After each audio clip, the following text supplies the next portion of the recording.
So to introduce ourselves, my name is Eric Swenson. I'm a portfolio management specialist with the Seattle field office. I've been with HUD for, I'll be there 1 year at the end of this month.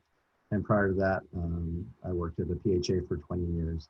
Ann and I are joining you from a shared workspace today. So we're going to do things a little bit kind of old fashioned. We're going to actually switch seats when we do the presentation. We're finding that we're getting audio feedback and things like that. So please bear with us. 2020 has been a year of many firsts for all of us.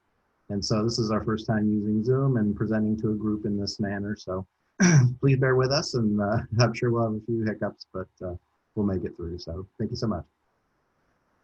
So I just want to make sure that I'm sharing correctly. Can you guys see, or can Shelly let me know if you can see HCD utilization tools up on the screen? Mm-hmm. Yes, we can see it very well. Thank you, guys. Okay.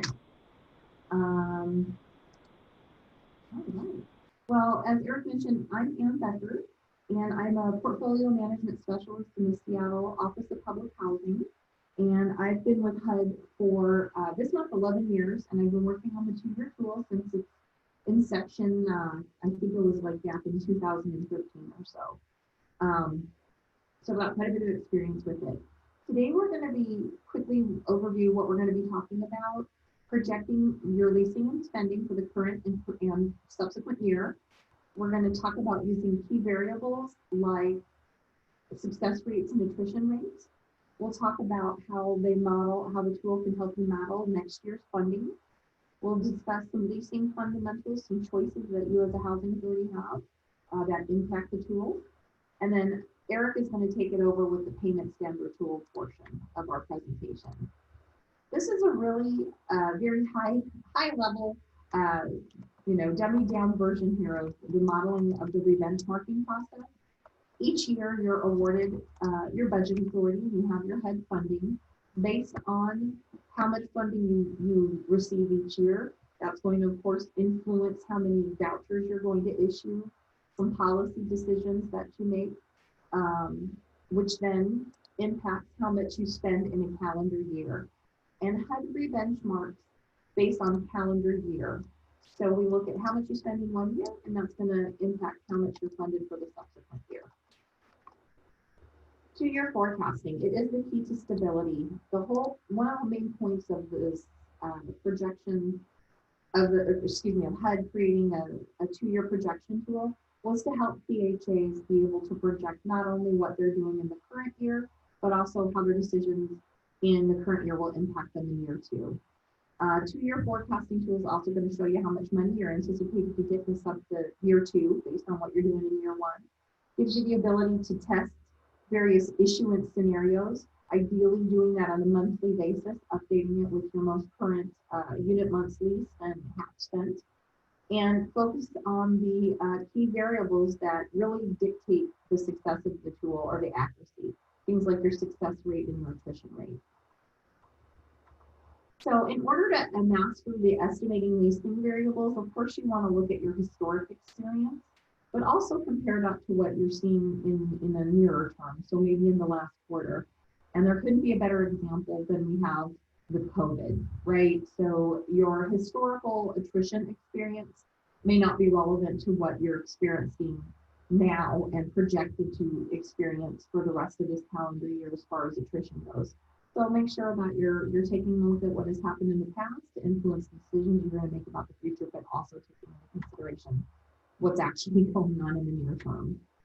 So the critical variables we'll talk about are your turnover rate, your attrition rate, it's an annual figure, the success rate of your vouchers that you issue to families, how many of them actually do successfully lease up, how long does it take those families who do lease up, how long does it take them to actually get a HAP contract in place, and then of course your per unit cost. What is it on average costing you each month per unit?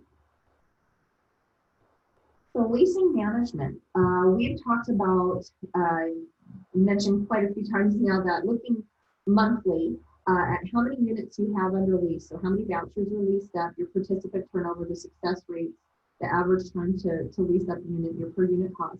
But in addition to that, other variables that impact your leasing are your waiting list, making sure that you have a sufficient number of eligible applicants on your waiting list, doing your purges regularly so that when it's time to do a draw, that you're not wasting your time with a bunch of folks who don't respond or who don't need your assistance any longer. And then one thing that I would highly encourage PHAs to do is making sure that your finance staff at the Housing Authority and then the Housing Choice Voucher Program staff collaborate and actually meet to discuss the current trends in the program, the costs, the budget authority. The finance folks are going to be able to provide information about, hey, this is the goal that we have for how much reserves we'd like to have at the end of the year. And the program staff are going to be able to provide the information that the finance staff need to make their voucher management system, their VMS updates. How many shoppers do they have out there, et cetera. So the PHAs that over the course of my experience with the tool that are most successful are those that actually communicate the finance and the program staff on a regular basis. So turnover rate, attrition, lots of things. It's an annual percentage that we're looking at. And HUD, or PIC, excuse me, does help us figure out what the PHA's annual turnover rate is. And it calculates that based on the number of successful end of participation 5058s that get transmitted to HUD over a 12-month period. It compares that to the number of vouchers on average that you have leased up, and not the number of vouchers that you have available to you, because it's few and far between housing authorities that are able to lease up all of their vouchers with the funding that HUD gives them. And then also keep in mind that the PIC end of participation report does not include port outs that are absorbed by receiving housing authorities, but typically that's not so much that it's really going to impact your overall annual turnover rate, but just note that it doesn't include those absorbed port outs. Another really super important variable is your success rate. There's things that the PHA can do that will help impact the success rate and have a better chance of the family getting out there and actually being able to utilize their voucher. And that's your payment standards. Are obviously HUD gives you guidance and regulations that say they have to be set within 90 to 110%, but you want to make sure that your payment standards are high enough that families can actually lease up. And then also take into consideration voucher expiration dates. So regs require that you give a family 60 days notice, but if you have a tight rental market, maybe be flexible with your extension policies. Other factors that impact success rate, PHAs that have the staffing and the capability to be able to perform landlord outreach have higher success rates, of course. If you're able to educate the landlord community what it means to work with Section 8, take a little bit of the scariness out of the process for them, have a point of contact that when they have questions about a participant that they can go to a person who's going to respond to them right away. Provide quality briefings to your new applicants in particular. Make sure that they understand what your jurisdiction is. Make sure they understand your payment standards and their 40% affordability cap. So that when they do submit a request for tenancy approval, it's going to be one that ideally you're going to be able to process. Another thing that impacts success rate is making sure that you're doing your rent reasonable determinations promptly and letting landlords and participants know if a unit's not going to work out right away. And if it is, then go ahead and get that unit inspected as quickly as possible. And of course, good customer service for both the landlords and the participants. If there's one common complaint that we get in the field office, it's, I can get anybody at the housing authority to reach me. Of course, we take that with a grain of salt, but good customer service always helps. So when I'm talking about success rate, I mean the percentage of vouchers that actually lease up. So those families that you pull from your waiting list, as well as your current program participants who are moving with continued assistance, but they've gone at least a month without having a housing assistance payment made on their behalf. So we kind of call them half with the gap participants. So you want to include those shoppers uncontracted in the 2-year tool. Time from issuance to half effective date. That's the rate at which those families who do lease up, how long it takes them to do it. So we're looking at, it's always going to add up to 100% because we're only looking at the families who actually do successfully lease up. So what percentage do it in 30, 60, 90, 120 days, etc. If your housing software doesn't calculate success rates for you automatically, if you use Access additional tools within the 2-year tool, we do have a success rate tracker that you can use. It's not fancy or anything like that. You just come in here and you enter how many vouchers you've issued each month, how many of them expired out by month, and then those that do lease up, you plug in, you know, if you issued 10 in just January of 2020, how many of those 10 leased up in January, February, March, etc. Down here, down here you will get, this will summarize it for you automatically. It'll give you the overall success rate, and then it'll calculate the breakdown in 30, 60, 90, 120 days, etc. Over here, there's a little, you know, not super fancy either, but if you want to get an idea of how many applicants you need to pull in order to actually issue a voucher, you can start using this little feature here to, you know, just record how many vouchers or how many applicants you pull, how many actually were issued a voucher, and then how many were ineligible. And then I'll give you a rundown and give you an idea of, if, for example, if I'm looking to get 10 issued, how many applications do I really actually need to pull to get 10 vouchers out there shopping? This is a screenshot of what the HUD.gov website looks like, where you can find links to all the training videos, little bite-sized training that'll go over specific topics for the 2-year tool. Training on the payment standard tool. This is where you'll download, many of you I'm sure have already used this, where you come and actually download the 2-year tool. The 2-year tool forecast. So it is a giant Excel spreadsheet. There's bunches of tabs at the bottom. I won't go over this in too much detail, but we just really wanted to highlight on this slide that the tool has the projection analysis tab and then a bunch of other tabs that we'll kind of take a look at when I bring up a real tool. Anything that is yellow is a manipulatable field. You can edit it and enter your own data. All the other fields are protected, but if it's yellow, you can go ahead and futz with it. If there's a little red flag in the corner, just hold your mouse over it, and then it will give you direction as to what's supposed to go in that cell.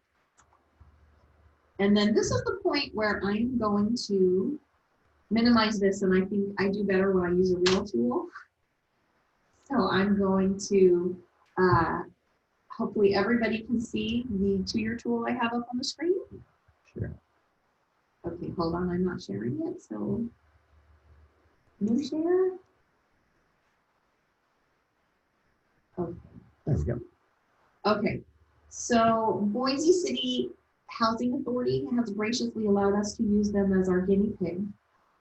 So I just wanted to briefly cover the big chunks of the tool here. The ACC funding information, this section over here, you start off, it tells you how many vouchers you have at the beginning of the year. So Boise had 1,334.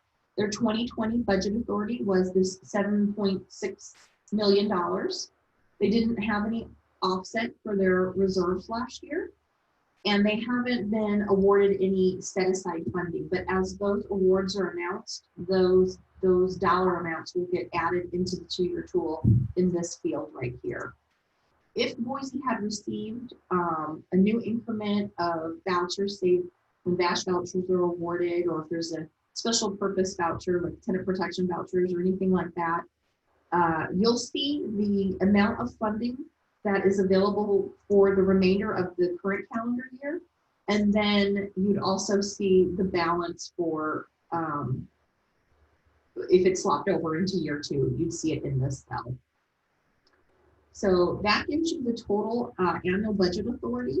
And from that point, we go and we add in what you guys report to us in VMS for your fraud recovery and your FSS forfeitures. So this 8,400 comes right from VMS from the PHA.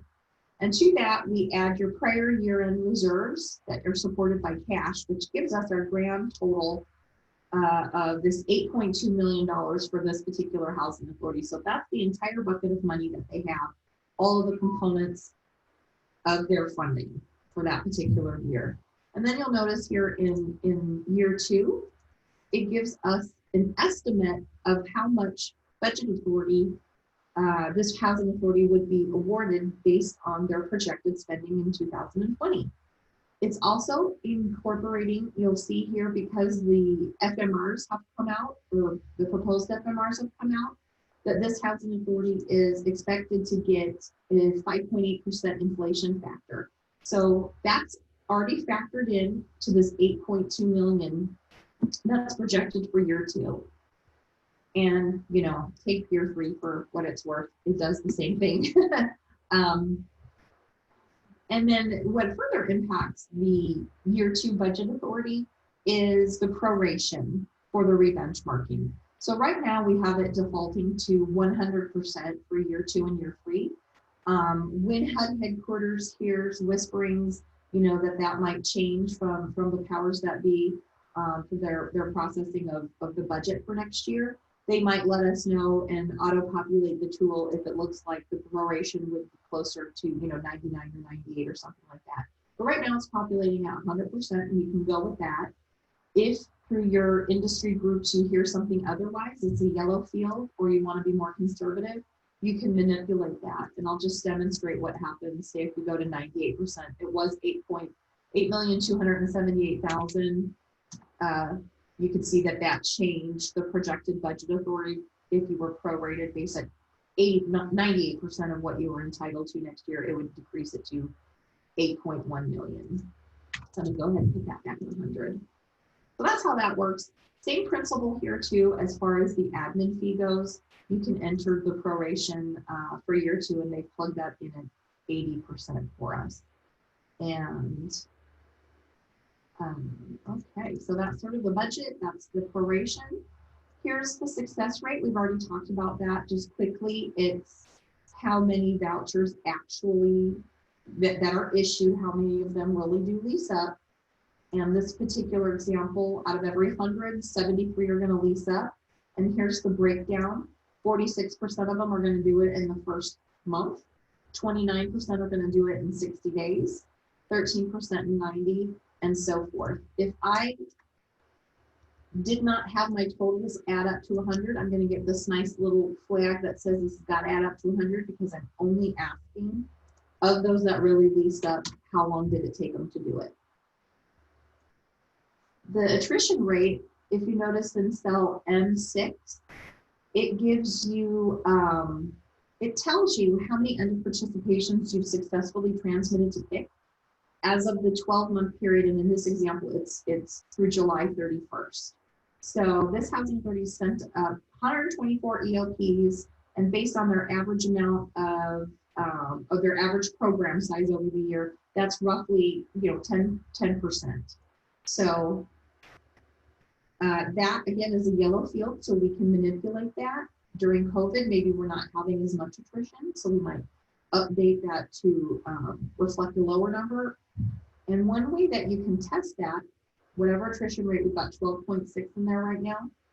If you look down here in column I, it tells you that attrition has you losing roughly between 12 and 13 families each month, or almost 65 before the end of the year. So that's one way when I'm working with the housing authority, that if I ask them, hey, do you want to update your success rate? I'll say, does 12 or 13 look good? Is that what you're seeing in the queue? If that looks too high, you know, they might say, no, it's more closer to, we're seeing more like 8 people coming off per month. So I would play with that attrition number until I was able to see the monthly attrition reflecting what the PHA is actually seeing. Okay, so that's attrition. We talked about that. I mentioned that until the FMRs are, you know, till the FMRs are final, we'll just get an estimated attrition. A couple of other cool things that have popped up since COVID in the 2-year tool is this CARES Act per unit cost check. It'll tell you what the per unit cost was that that HUD used in order to fund your budget for 2020. it'll say what your current per unit cost is based on the most recent month in the tool here. So in this case, July's expenses, their per unit cost was $567. So they've experienced a 7.6% increase over the PUC that was used to fund them. So this PHA should submit an application for extraordinary circumstances in accordance with 2017, because you have to have had a 2% increase, so they definitely appear to be eligible. The other thing that they've added to the 2-year tool in light of COVID is to tell you how much you were funded for admin in round 1 and round 2 of the CARES Act funding. So you see that information as well. The next area of the tool that I want to show you is the actual area where we do most of our work here, right? So this is where we're going to enter our unit months lease, our actual half expenses, how many vouchers are currently out there shopping uncontacted. So remember that's your people from your wait list plus current program participants who've got a gap in their half. So in this example, we're using 59. What I want to mention about column F, vouchers issued or projected to be issued, this column is subject to your success rate and your time from issuance to half effective date.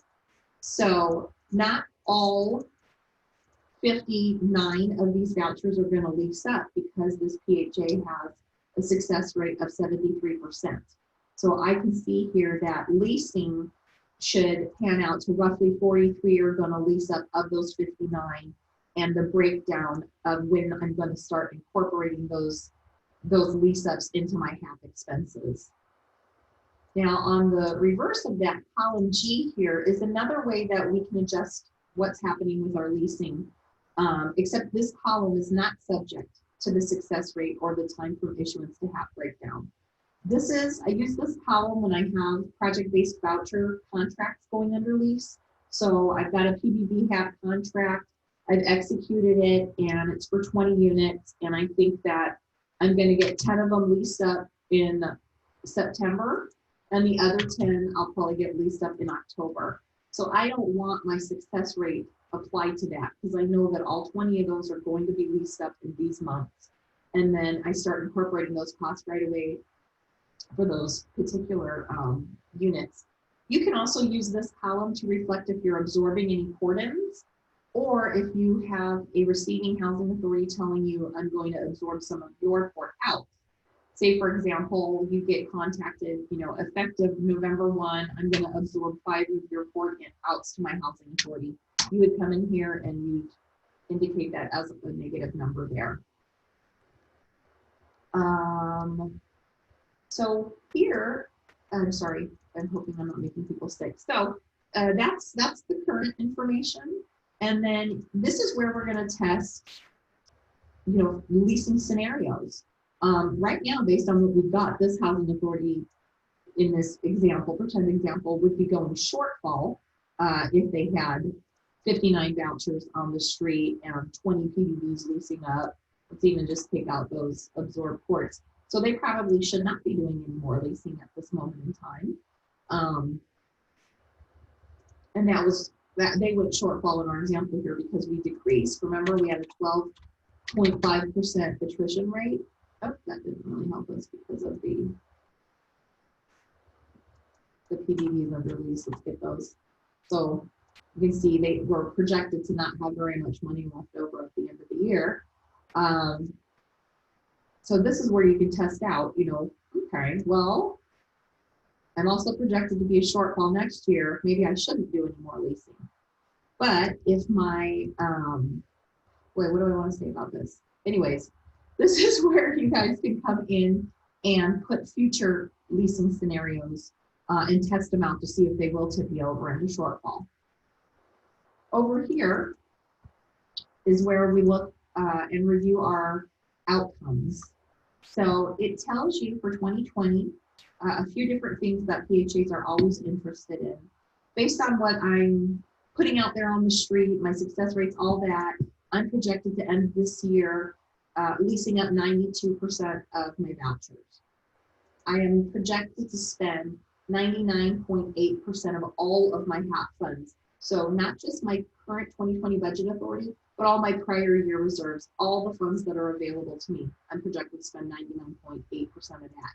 And then it also looks at how much of just the current year's budget authority am I spending. So, spending 108% of what I was awarded this year. And these are important for housing authorities. Always they want to know for CMAP, because you need to lease up either 98% of your total vouchers available to you, or spend 98% of your budget authority. So this housing authority would receive full points for CMAP. It then tells you how much you're projected to have left over at the end of the year. So not very much, just 16,000, almost 17,000 in this example here, which is 0.2% of the current budget authority. So most PHAs aren't comfortable with this level of reserves, but this is a COVID year, and we are seeing a lot more shortfalls than we're used to. Obviously, when you're that close to the bone, you're not going to have any funding subject to offset. But this is an alert to let you know if you're potentially leaving too much on the table. Definitely, you'd want to bump up your leasing so that you're not being offset. And then it gives you that same information for, the subsequent year. Okay, so I told you about the COVID stuff. Let's talk about, I'm sorry, I skipped over the per unit cost override. So each month, as you enter in your unit months lease and your HAP payments, it gives you a per unit cost. So in this example, it was $567. You can then either manipulate manually if you want, or you can allow the tool to do some projections for you, which is I've done in this situation. I've allowed the tool to increase my per unit cost on a monthly basis based on my average monthly change. So it's bumping their spending up roughly, what is that? $6 or so a month moving forward. And so when I look at my projected shortfall into year 2, I do have to take that with a grain of salt, because it's anticipating that I'm having my COVID level per unit cost, keeping that higher than usual per unit cost, and on top of it, having additional dollars go each month, which, may actually happen. So who knows? Those were the main points I wanted to say about the projection analysis tab. I do want to point out under additional tools, there's a new feature. Oh my God, why isn't it showing it? Now, I'm sorry guys. There's an access additional tools, and it's not sharing out with you for some reason. You share? How do I share my whole desktop? Let's see, screen 2. Oh gosh, I'm sorry guys. I do that. Can I just bring this up? Yes. Share. Access additional tools. Drag it to the right. Okay, there we go. I'm on 2 screens, I apologize. There's a new mainstream tool. Just as a reminder, in the big tool, the projection analysis, this is for your main HCV program. So that's all your just regular vouchers, your FUP, your DEDS, your Foster Youth Initiative, your VASH. It's everything except your mainstream vouchers, because those are funded in a different bucket of money. So this is new this year, this mainstream projection. If you click that guide, you will see down here that a bunch of tabs open up that are color coded green, and it separates out and creates a little mini tool for just the mainstream voucher program. And it works just the same way as the regular 2-year tool does, except you're getting your mainstream vouchers only, your budget authority only for mainstream. And so it looks exactly the same. You can manipulate the success rates. A lot of times the mainstream program might have a different success rate and time from issuance to HAP effective date than the main program does. So you can come in here and you can play with that. So I just want to make sure everybody knows, because there's so many new PHAs that have been awarded significant numbers of mainstream vouchers, that you can come and manage your mainstream program just the way that you do your larger program. And then of course, we also, it's been in there for a long time, but there's the same thing that you can do for if you have a VASH program as well. Get a little mini VASH tool. So that's all I have to say. And Eric's going to take over with the payment standard tool. So I'm going to stop sharing just for a minute. Is that what I do? You can keep sharing, but just turn off your video. Okay, I'm just going to turn off my video for 1 second while Eric and I switch seats.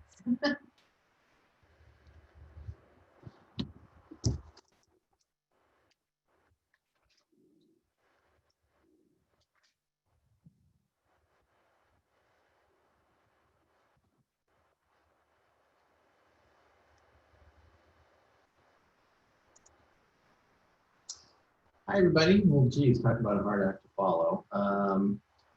She did a great job on that. So I'm going to be happy if I can just show you the right screen. First, I'm going to bring up the payment standard tool. It takes a while to load, so I'm just going to let it do its thing. And you can't, these don't play well together, so you can't usually have them open at the same time. That's right, one at a time. Okay, so we got that open.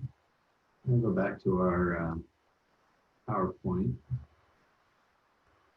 And is way more comfortable with manipulating the two-year tool. If any of you know her, you know that she is not a PowerPoint person. She likes to get in there and get dirty with the spreadsheet. So we're going to skip down to the payment standard tool, which I think is a really powerful tool. It can be used as a standalone, or you can also incorporate it into the two-year tool, which is nice. So it's got some flexibility with that. You'll find the payment standard tool on the same web page where you find the two-year tool. The payment standard tool is the major component of the tool of tools. So that's what you'll look for when you want to run it. A couple things about the payment standard tool. It is a big spreadsheet, especially once you start loading your PIC data in there. If you have a lot of families, if you have thousands and thousands of rows of data, it can take a while to load and to open and to save. So just be aware of that. And if you need to talk to your IT folks and get some more bandwidth or something like that, it definitely is worth it. The other thing that I wanted to say is it's really good timing right now to talk about the payment standard tool. As you're aware, the 2021 FMRs have been published. The comment period is through September 30th. You know, some of you out there are seeing FMR increases. Some of you are seeing decreases. But regardless, I'm assuming that all of you out there are going to be needing to have a conversation about FMRs and payment standards, you know, by the first of the year. So I think this is a good time to talk about it. One last thing I wanted to mention about the payment standard tool is it uses the same formatting as the two-year tool. So your yellow fields will be editable. You'll have some tooltips, some comments that you can look at. So anyhow, it functions much the same as the two-year tool. So let's get into it. Why the payment standard tool? Like I say, it's flexible and it's a powerful tool. It allows your PHA to analyze a potential payment standard change that impacts both to your program participant rent burden and also to your PHA's financial cost. This next slide is the screen that you'll see when you launch the payment standard tool. I'm going to try to use a little technology here with a laser pointer. So when you open it up, you'll see here that you have a nice little quick how to run the tool, and it's pretty simple. I think you'll find. Also note that you have buttons you can click for the payment standard tool guide, and also some notes on, you know, what it's looking for, definitions, and things like that. So we've got some good resources here. So the first thing you'll do when you launch the payment standard tool is you'll want to have some PIC data ready. Beforehand, you'll run an ad hoc report on your HCV folks. You want to capture all of your active participants. So from your current database, you want to be pulling your new admissions, other changes of unit, annuals, interims, port move-ins, and such. And you're going to grab all the fields. And just know that all this is in the guidance. And you can also reach out to your field office, and we'll help you with that as well. So once you have your PIC data handy, you're going to load it into the tool. And you're going to start filling in some fields. So the first thing you want to do is you want to pick your FMR area, and we'll take a look at an actual payment standard tool. But there's a drop down here where you would select the county. So you'll use your local FMRs. I should also tell you that the payment standard tool can be used for PHAs whose jurisdiction encompasses multiple FMR areas. The payment standard tool can accommodate up to 20 different FMR areas. So again, there's guidance out there, but reach out to your field office if you'd like some help there. Once you select the FMRs, it will populate the current FMRs out of the data set in this row, and in the year 1, 2020 and year 2, 2021, it'll bring those FMRs down. So, which is a nice kind of efficient way of doing it. So once you select the FMRs, you're going to enter your current payment standards by bedroom size. If you think you might have a payment standard change in the last few months of 2020, you would enter them there. Again, everything that's entered is going to pull down to the next year. So it's going to fill it in for you. For 2021, here's where you would put in your new FMRs. Again, your yellow editable fields, and you can put those in there. And then whatever payment standard changes. The example we're going to be looking at is a payment standard change effective January 1st, 2021. So I would put all those new payment standards down here. As a little bit of a self-check, the payment standard tool, whenever you fill in the payment standards, it'll compare them to the FMRs that you've entered, and it'll tell you what percentage of the FMR your payment standards are. So that's a nice way of knowing whether you're in the basic range of 90 to 110%. After you enter all those, the last thing that you need to do is just put in the effective date of your payment standard change, and it'll run some projections and some analysis of your program. Now, this is all based on your pick data, which is terrific. When you run the ad hoc report, you're going to be pulling all the fields, and the payment standard tool is smart enough to incorporate those key dates. So it'll apply the payment standard changes as your annual reviews kick in over time, if that makes sense.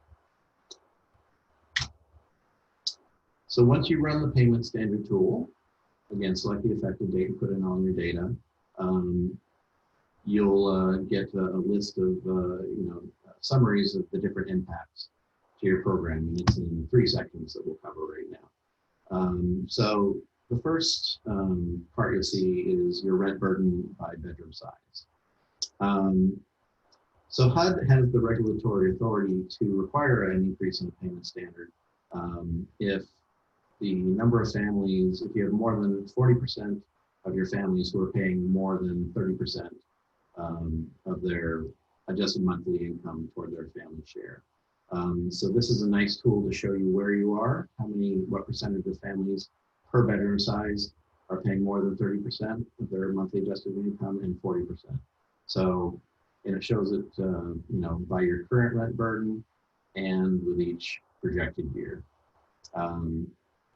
It divides them out by the bedroom size, so you can see really, where the bulk of your payment standard changes are going to take effect.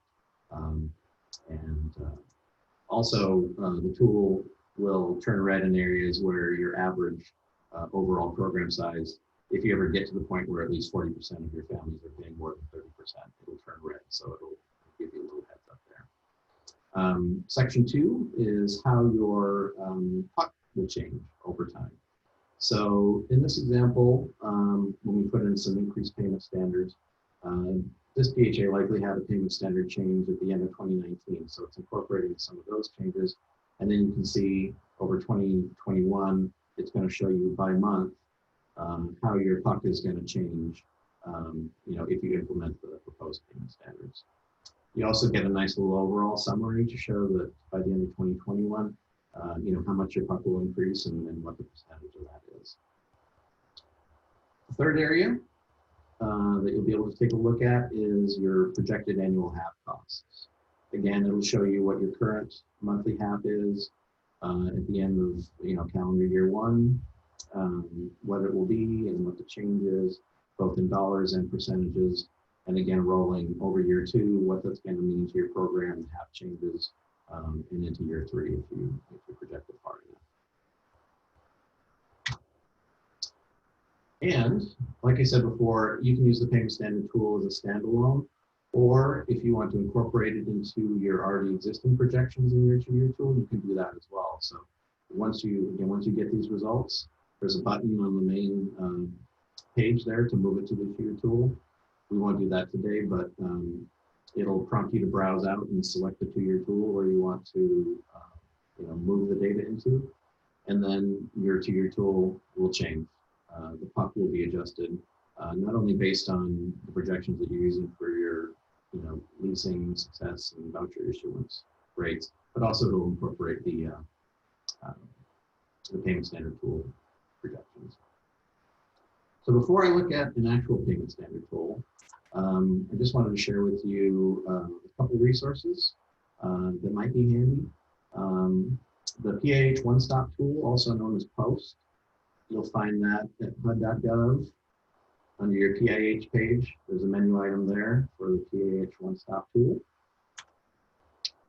And once you click on that link, it'll take you to another set of links here. News to use, this is where you'll find any of the latest updates to the Federal Register, PIH notices, any kind of updates to PIH. There's a calendar of due dates that will show you kind of what your workflows are for things like PHA plans, CMAP, VMS submission dates. So that might be good for any new staff who needs to kind of know what the flow of the PHA is. And then there's the A to Z index, which has all sorts of information for you listed alphabetically. So we're here just in the A's, and there's already good stuff on admin fees and admin plans. So I don't know what's under Q or V, but but I'd like to find out. So let me stop sharing the screen. I can do that. There we go.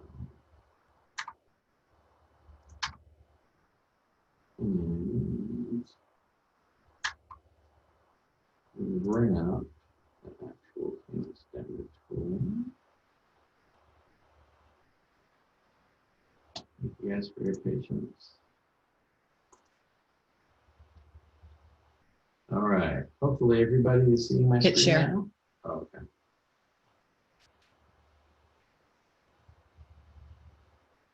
Okay. Is everybody seeing my screen, hopefully?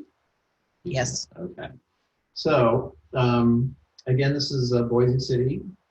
Thank you for letting us use your data as a starting point. So here's a payment standard tool that I just completed. And again, just wanted to show you, when you're entering the data, it's got a nice drop down. It's got all the FMR areas that you would need based on your PHA. You can put them in there and it'll plug them right in. So what I did is I put in the current payment standards all across the board. And like I said, we're proposing a payment standard change effective January 1st. So I left the FMRs as is, and I left the payment standards as is. And I just made a few adjustments here in 2021. And I just want to show you why I did so. The bedroom sizes that we're taking a look at specifically here are the 1 bedrooms and the 4 bedrooms. So you can see based on the current FMR's payment standards that for the 1 bedrooms, which is the largest percentage of the program, that the rent burden currently is a little over 40% of families who are paying more than 30% of their monthly adjusted income. And the 4 bedrooms are kind of right on that cusp, 38.9%. So I went and I changed the payment standard in this example, 822. I bumped it up a little bit, and you can see that over year 1, that's going to decrease at the end of this year. By year 2, it's decreasing further, and it's projected to stay that way. So that's helping us to get under that 40%. And again, you can manipulate these figures, and every time you refresh, it'll update. So you can play around, put those payment standards in, and just really fine tune things. Same thing for the 4 bedroom. Payment standard is 1548. I bumped it up to 1600 because again, it looked like we're kind of close to that 40% of families paying that rent burden. So I wanted to see what we could do if we bumped it up a little bit. So year one, we don't get any benefit, but we can see that toward the end of year two, we're getting more into an area that we might be more comfortable with here. And again, like I showed you in the slides, it's going to have how your puck is going to trend, overall what your increases are going to be, and your HAP changes over time. One thing you can do here, when you look at your puck changes, there's a little drop down. If you want to pull out, you know, or just show your non-PBVs, you can do that, or you can do that for program line. And it's just as easy as that. Again, you move to your two-year tool. I did want to show you a couple of other tabs here for a little bit deeper analysis. The first one is the subsidy standard analysis, which I've opened up here. And this is going to give you, again, your rent burden by bedroom size and projected over time, year one, year two, and year three. But this gives you a little bit more of a detailed look at it. The rows that have this kind of blue periwinkle-ish sort of color behind them are the families who are leased up in a unit that's more than their voucher size. And the ones with this kind of pink background are the families who are leasing a unit that matches up with their voucher size. So it gives you a little bit more detailed information about really, you know, what's the rent burden due to? Is it because you're having families who are overhousing themselves, or, you know, let's take a look at the folks that you know, are finding a unit according to our subsidy standards and make sure that they're not having a tough time. The last tool or last tab I want to show you is the current PIC analysis. And what this will show you is by bedroom size. It'll load in a sec, but I can show you this. By bedroom size, the number of families that are in different payment standards. So this is kind of a good self-audit. It can kind of show you, you know, here in the one bedroom, the bulk of our folks here are have a payment standard of 822. But we might want to take a look at some of these outliers. Probably be, you know, an exception payment standard, reasonable accommodation, or something like that. But just kind of a good little audit tool, so you can keep track of your program and at a quick glance see what payment standards are being applied to your program. So that is the payment standard tool, and that is the end of our presentation. So I guess we open it up to questions now. Switch back. Then we'll turn.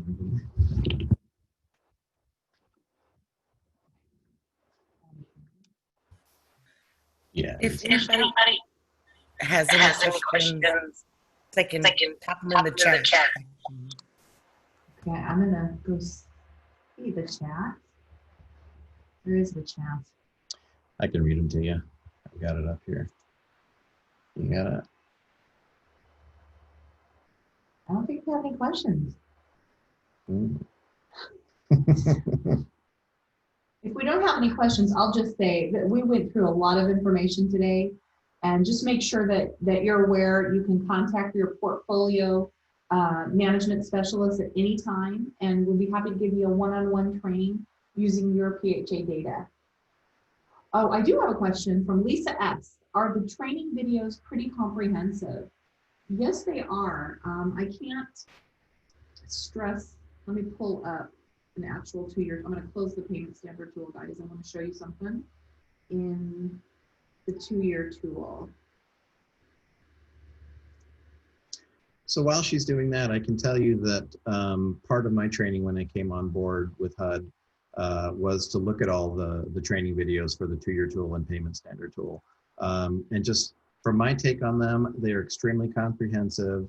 They're easy to follow. And the gentleman who is responsible for them and for basically creating and maintaining and building on the 2-year tool, Patrick Hatch, has a really funny, interesting sense of humor. So if that's something that you enjoy, you'll learn a lot from it, and you'll probably get a kick, and you might see a Ghostbuster or something in one of his screenshots. He likes to hide little fun things. Yeah. Can you guys see the 2-year tool now? I can. Okay. One thing I just want to mention up here, P&Q, there's two little links. So you can click right here and have the directions pull up in a PDF. Or if you click on 2-year tool videos, it's going to bring up, is it showing that stuff? Okay.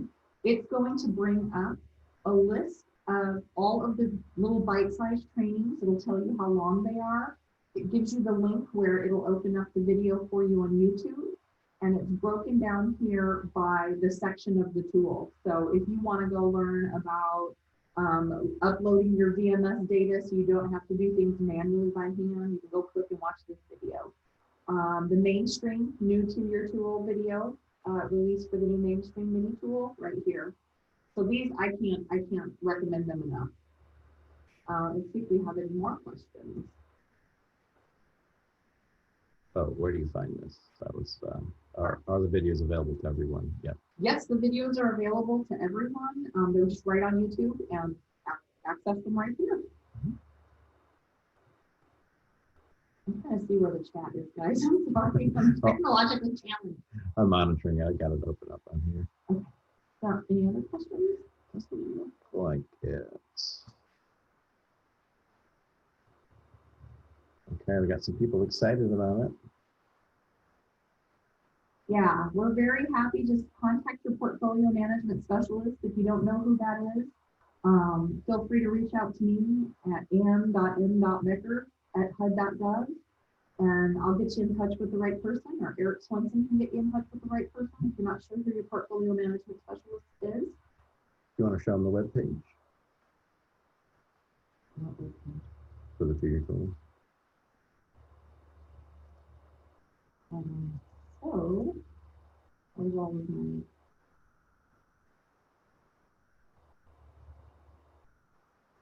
we want to, there's post, and you can access the 2-year tool utilization forecasting tool under Housing Choice Voucher. And it gives you lots of information about Housing Choice Voucher stuff. But if you slide down here, you'll come down to, where is it? I'm sorry, guys. I never asked what it looks like. Thanks, Eric. Sorry, guys. Where the heck Put you in the is it? jackpot. There's the admin fee rates. Oh God, I'm looking right past it. I know it. Broadcast on our NOFAs. Oh, voucher utilization tools. Hello. Anything handy?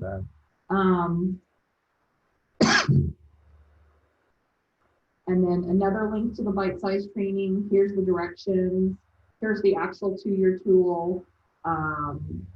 Here's the tool of tools. This thing is awesome. It not only has the payment standard tool, but this HCV analysis tool, also known as the PIC drill down. Super cool. We'll show you how to, give you all sorts of just buttons you push on. Show me everybody who's overhoused. Show me everybody who's, got incredibly high rent burden, that kind of thing. There's also a neat PDF. It's a 4-page document that'll print out really neat. It'll just pull it right from all your PIC data, create a cool PDF that you can use to use at your board meetings. It'll give you a summary of how many vouchers you have, what's your homeless at admission, your PDD information, and it puts it real pretty and gives you charts and things that boards like to look at. Okay. Any other questions? Doesn't look like we have any other things in the chat. Shelly, if there's anybody else or anybody who's reached out to you.